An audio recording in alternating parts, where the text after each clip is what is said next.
Ya, ini adalah chart untuk US dollar rupiah di weekly. Waktu itu kita ada sempat bilang ya bahwa ini adalah fair value gap. Dari sini buy side liquidity pasti dia akan naik. Cuman dulu kita berpikir bahwa saya berpikir bahwa mungkin dia akan turun ke sini lalu naik. Ternyata enggak, dia naik terus ya. Eh, dan untuk sekilas, kalau ini kan untuk yang monthly ya, yang dulu level level Krismon. Kita perhatikan kalau misalkan dia memiliki satu fair value gap untuk yang ini yang weekly ya. Weekly fair value gap ini real gap. Biasanya dia punya kesempatan untuk naik sampai ke bagian tengahnya. Jadi kalau di bagian tengah itu kurang lebih di 16.033 nih.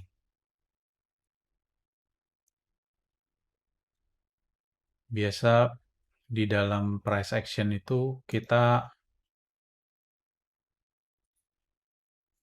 memang memberikan satu range ya, kebebasan untuk price itu bisa bergerak sampai atas ini.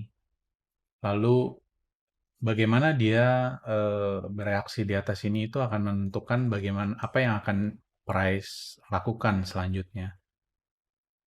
Ya biasanya kalau misalkan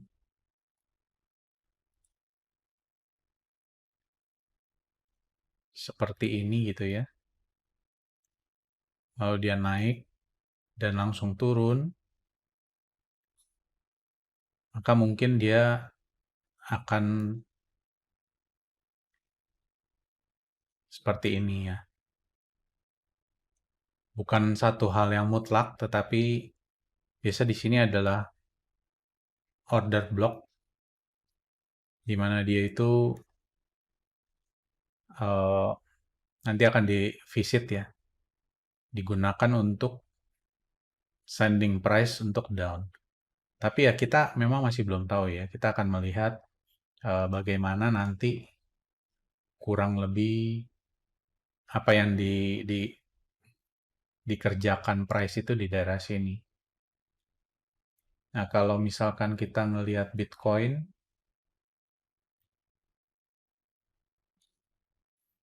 Bitcoin ini untuk daily-nya ini seperti ini ya.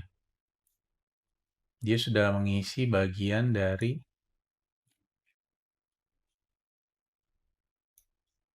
weekly, dia udah lewatin breaker. Ini buy side, lalu dia ada di sini sekarang.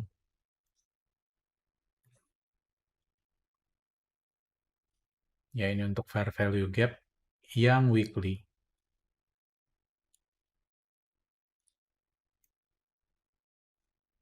Untuk di daily-nya,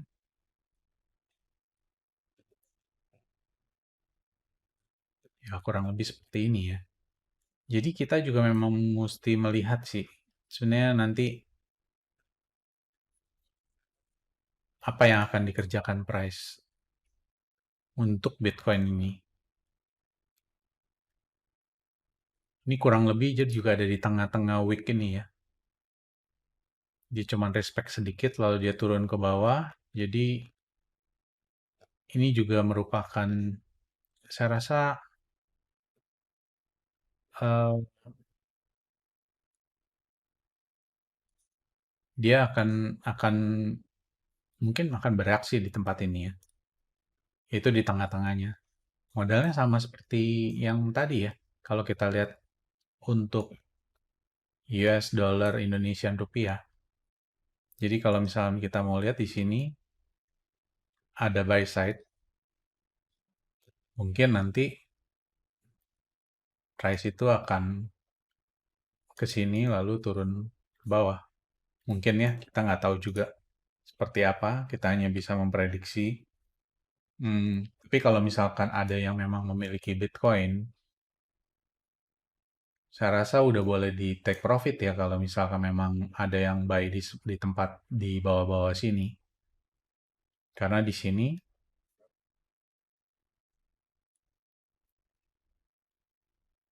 kalau kita mau lihat ya, karakteristik price itu dia kalau ada beberapa level yang dianggap level support yang kuat, begitu ditembus, biasanya dia langsung berbalik ya, biasanya. Tapi memang itu bukan merupakan hal yang mutlak. Karena itu ini dia satu, 2, 3 ya kurang lebih. Terus habis itu dia juga ada alasan untuk berbalik yaitu mengisi kekosongan fair value gap. Di sini di mana di sini juga ada sell side-nya. Memang jauh sih, tapi kita memang masih belum tahu juga apa yang akan dilakukan. Kurang lebihnya, cuman alangkah baiknya kalau misalkan memang ada yang mempunyai posisi Bitcoin, alangkah baiknya ada Anda take profit lah sebagian. Lalu untuk Euro US dollar, jadi waktu kemarin itu ya sempat kita berpikir dari antara sini bahwa dia akan membuat ini menjadi target. Targetnya di bawah sini. Dia ambil cuman sedikit sih. Jadi tapi kita nggak tahu ya. Ini untuk low-nya ini di 5219, sedangkan yang di sini di 5217. Bisa jadi dia akan berbalik lagi, tapi kita masih belum tahu juga. Sebab kenapa kalau kita mau lihat dari intermarket analisisnya,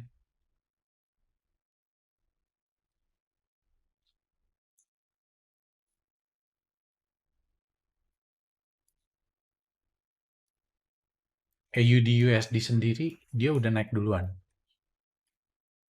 Jadi dia satu, 2, 3 sell side itu dan juga yang di sebelah sini dia udah take.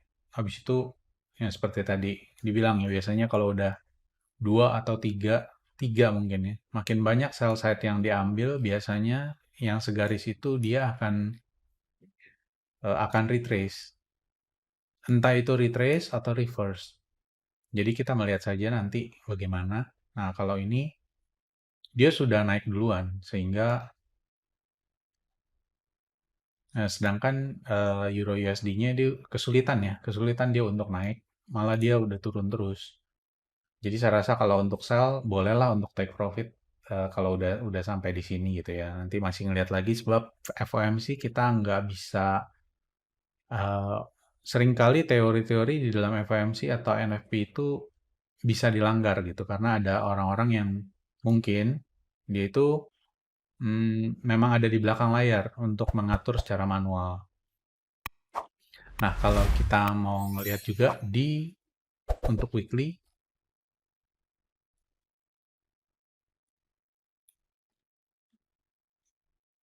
ya,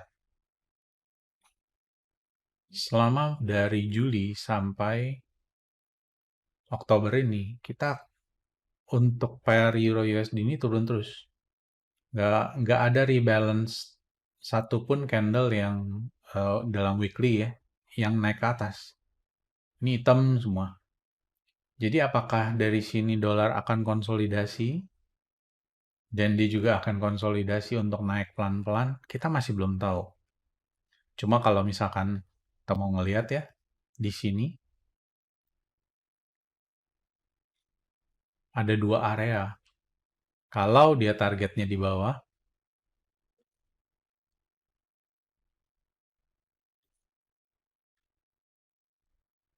ini,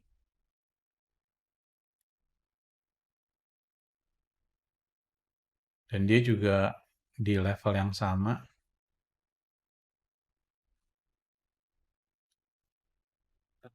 monthly, dia juga ada ini. Jadi, sepertinya kita untuk pair ini akan stuck di antara dua itu. Mana duluan yang kena, itu akan menjadi tujuan yang utama dulu. Untuk kemudian mungkin dia bisa jadi dia reverse, tapi memang membutuhkan waktu ya. Jadi sekarang ini kita ada di tengah-tengah antara fair value gap yang bawah dan fair value gap yang atas. Jadi kita ada di tengah-tengah, kurang lebihnya di sini. Maka kecenderungan kalau price itu ada di tengah-tengah range adalah dia konsolidasi. Cuma memang kita masih belum tahu ya gimana ini juga mau mengakhiri, udah masuk kuartal terakhir dari tahun 2023. Jadi ekspektasi untuk pergerakan ini mungkin bisa jadi tidak kita bisa prediksi, nggak selalu bisa diprediksi, atau juga eh, ya memang bisa bergerak. Kita masih belum tahu karena juga dengan kondisi eskalasi politik ya, keamanan di Timur Tengah saat ini. Oke, itu aja teman-teman.